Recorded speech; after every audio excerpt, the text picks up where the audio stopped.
Selamat datang di obrolan Arek Slomolowaru. Kali ini kita bahas tentang hal yang mau saya kenalkan kepada jenengan semuanya. Ada dua, yaitu yang pertama adalah Info Kos Surabaya.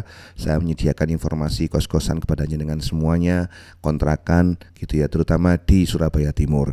Jadi kontrakan atau kos-kosan ini bukan milik saya, tetapi saya minta izin ke ownernya untuk memasarkan unit kos atau unit kontrakan kepada publik. Jadi atas nama mereka diizinkan, ya siapa tahu dari penawaran-penawaran yang saya bikin, dari konten-konten yang saya bikin, dari review-review kos-kosan yang saya bikin itu ada yang closing. Semoga saja demikian ya. Nah, terus dapat duitnya dari mana? Dari komisi, Pak. Dari komisi, owner-owner itu memberikan komisi kepada saya. Tentu ini berangkat dari kegalauan ya sebenarnya ya.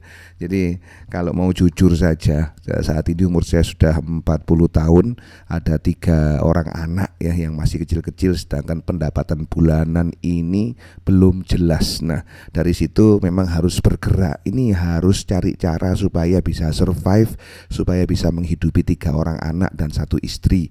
Dan salah satunya adalah memasarkan kos-kosan ini kepada publik ya, terutama kepada mahasiswa atau mahasiswi, kepada orang-orang yang sedang mencari tempat di Surabaya. Itu saya coba tawarkan ke mereka. Kemudian juga dalam prosesi ke situ saya coba untuk cari informasi ya ke teman-teman ini. Saya pengen juga punya pendapatan itu di luar makelaran atau di luar broker kos-kosan ya. Dan ada salah satu teman itu yang menganjurkan, wis awakmu gawe yo rombong bubur ae Jo gitu ya. Jadi bikin rombong bubur, bikin rombong dulu. Kalau seumpama rombongnya nggak jalan, berarti rombong nanti bisa dijual lagi. Dan rombong ini kira-kira dananya ya antara 3 juta sampai 4 juta per rombong ya. Jadi nggak ya rombong ya, bikin rombong saja. Nanti kalau seumpama kita sampean jualan, entah jualan apa saja, entah bisa jualan bubur, entah bisa jualan gorengan misalkan ya, itu nanti kalau seumpama ndak hasil, sampean batinya itu atau untungnya itu dari bikin rombong. Oke lah ya. Dan jujur aja seperti gambar yang di sebelah ini ya, di sini ya, mana ini ya gambar ini ya ini agak kebalik ya. Gambar di sebelah itu adalah saat saya makan bubur, dan terus terang memang buburnya enak dan saya tertarik untuk ya gini aja wis, saya ngambil bubur dari sampean. Saya juga coba mengumpulkan uang untuk bikin rombong bubur, ditempatkan di lokasi-lokasi yang di situ banyak hunian di Surabaya Timur. Entah itu 1 rombong dulu lah ya, nanti saya buburnya itu ambil dari sampean, nanti saya jualkan. Makanya kemudian saya sadar diri banget. Saya ini kalau mau jujur, hobinya itu memang membuat konten-konten tidak jelas gitu.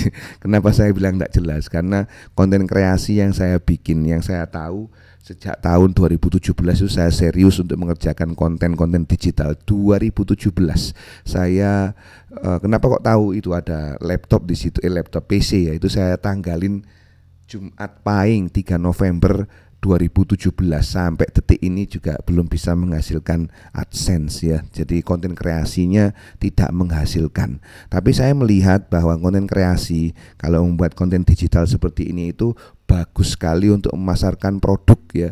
Produk yang itu ada barangnya ya, bukan jasa.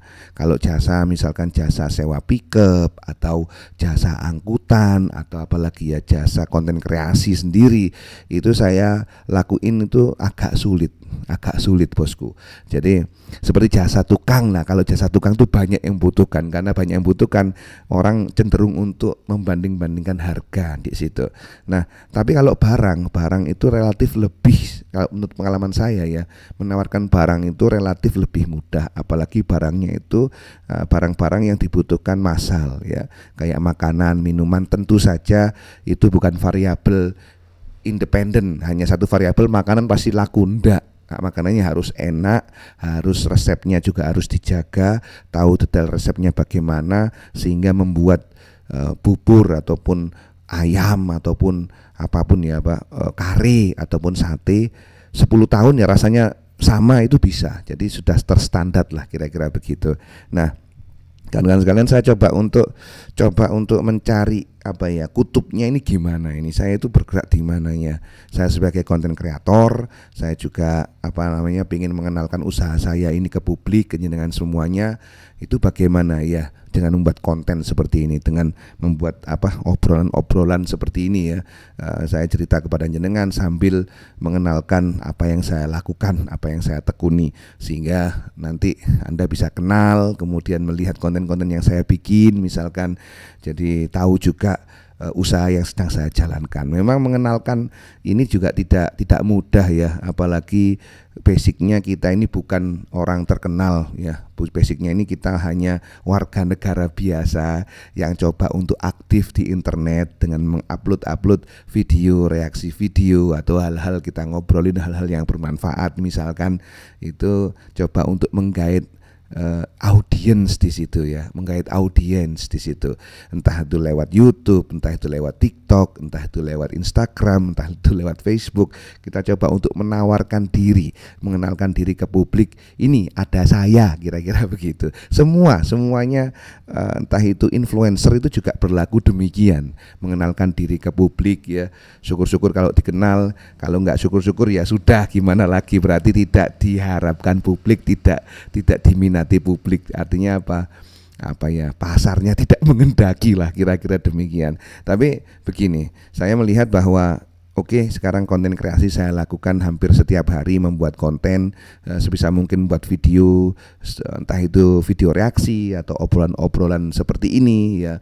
Kemudian juga video liputan-liputan, review kos-kosan, review buburnya bagaimana seperti yang gambar ini ya. Jadi saya coba untuk melakukan hal itu secara simultan. Jadi tidak ada target tertentu, tidak ada. Yang penting bikin saja sebanyak-banyaknya. Kalau bisa 10, syukur-syukur, nggak bisa 10 ya 5, kalau nggak bisa 5 ya 1.